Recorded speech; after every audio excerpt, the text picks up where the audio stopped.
In recent years, a strange paradox has emerged in left-wing politics. Many institutions that claim to speak for ordinary people, universities, media organizations, NGOs, and activist networks, have become increasingly disconnected from the societies they claim to represent. This disconnection is often framed as left-wing politics drifting towards the politics of liberalism, which centers on individual choice and individual sovereignty instead of class struggle. In this framing, the left has been co-opted by typically middle-class and elite liberal notions of which political struggles are worth striving for. These, however, often take the form of a mix of identity and interest-based politics, not quite the class struggle that the traditional left is primarily concerned with. In this perspective, liberal values have shifted left-wing politics away from its roots in class struggle and worker rights. One of the sharpest critiques of this problem in the left is from Catherine Liu in her book Virtue Hoarders, where she denies the liberal drift hypothesis, my term, not an academic one. Instead, she tracks changes in the left that propelled its drift from working class politics instead. Essentially, Liu is arguing that this is a problem that the left has to own. She tracks and critiques the emergence of the professional managerial class, or PMC, within the Western left. These are credentialed, university-educated elites who occupy influential positions across media, universities, civil society, development organizations, and politics. Her argument is that since the late 60s, sections of the left became increasingly detached from working class life. Questions of class struggle and material redistribution were gradually displaced by narrower interest-based politics such as the aforementioned identity politics, gender, sexuality, race, indigeneity, or select causes such as conservation, environment, climate change, personal wellness, or even boutique causes such as vegetarianism, veganism, and off-grid living. And importantly, Liu is not arguing that these issues are unimportant or invalid. Her critique is that in their PMC-mediated form, these politics often become detached from broader class struggle and material redistribution. The PMC gradually drifts into a self-appointed vanguardism of the working class, while simultaneously becoming more alienated from the working class and the realities of working class life. Left-wing politicians now increasingly graduate from elite institutions and occupy roles straddling public and private sectors. Writing about UK politics in his book The Establishment, Owen Jones points out that whereas UK politicians once hailed from working class communities and trade unions, they now come from St. Andrews and Eton College. He points out that there's a revolving door between politics and big business, raising the question of whose interests they really serve. The reality is that the new left is more intimately connected and interdependent with wealthy elites than they are the working classes, having largely consigned themselves to the notion that the current economic system is the least worst option. Perhaps that is why Margaret Thatcher famously referred to Tony Blair and the New Left as her highest achievement. The result is that many working class communities increasingly perceive left institutions not as embedded within their lives, but as morally distant, culturally hostile, and socially detached. And social media has intensified this dynamic.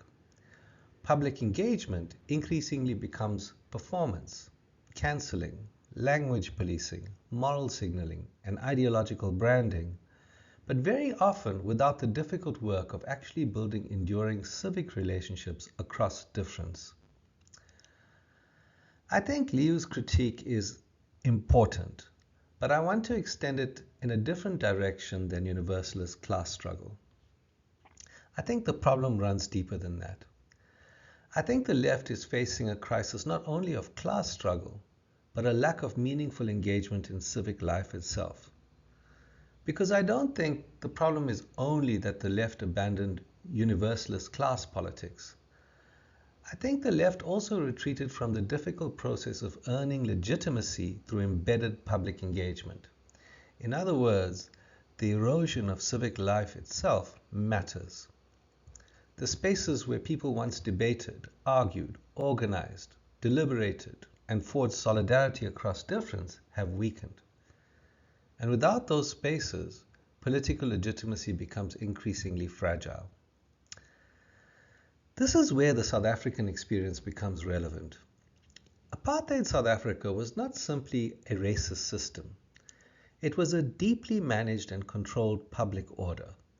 The state censored media, it physically separated people into spaces and social hierarchies, it restricted music, it controlled school curricula, it banned people and political speech, it detained dissidents without trial, it operated surveillance networks and death squads, and it justified all of this through the ideology of separate development and Cold War anti-communism. The apartheid state presented itself as defending Western Christian civilization against what it called rooi gevaar, the red danger in Afrikaans, and swart gevaar, the black danger. In other words, apartheid maintained itself not only through force, but through narrative control. Through narrowing the public sphere itself, leaving society divided and conquered. The diversity of South African society under apartheid was presented as a threat to stable order, that we would all be at each other's throats if we did not develop separately in a segregated country. Ironically, this very same diversity would later be cast as the Rainbow Nation narrative in the post-apartheid democratic dispensation, that our strength was that we were a melting pot of diverse peoples and histories. So South African society under apartheid was indoctrinated and propagandized into complicity with and even support for the apartheid regime. This state of affairs required a more broad-based coalition of forces to resist and overcome. And this is where I think many simplified understandings of political struggle break down. Resistance to apartheid wasn't just mass mobilization. It was a dense civic ecosystem. Trade unions, churches, religious leaders, civic organizations, artists, musicians, teachers, NGOs, student organizations. In this ecosystem, universities became especially important. Universities became contested public spaces where political ideas could still be debated and legitimized.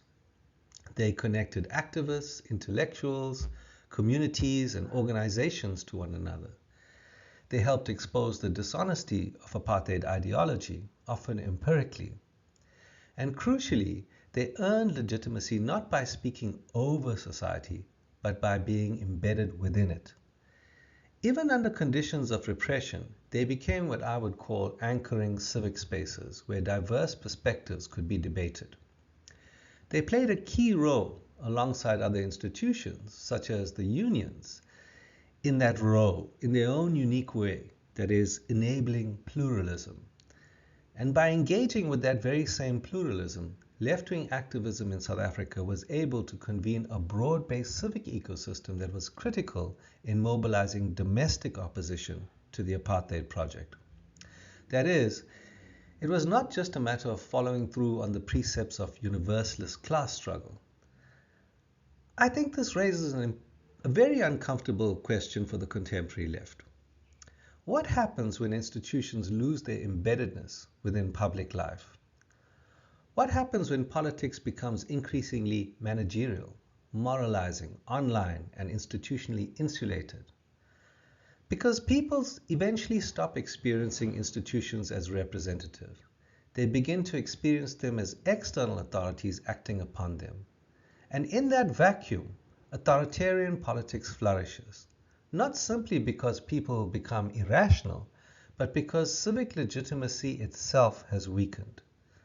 So for me, the question facing the left today is not only what does the left stand for, but how does it come to stand with others?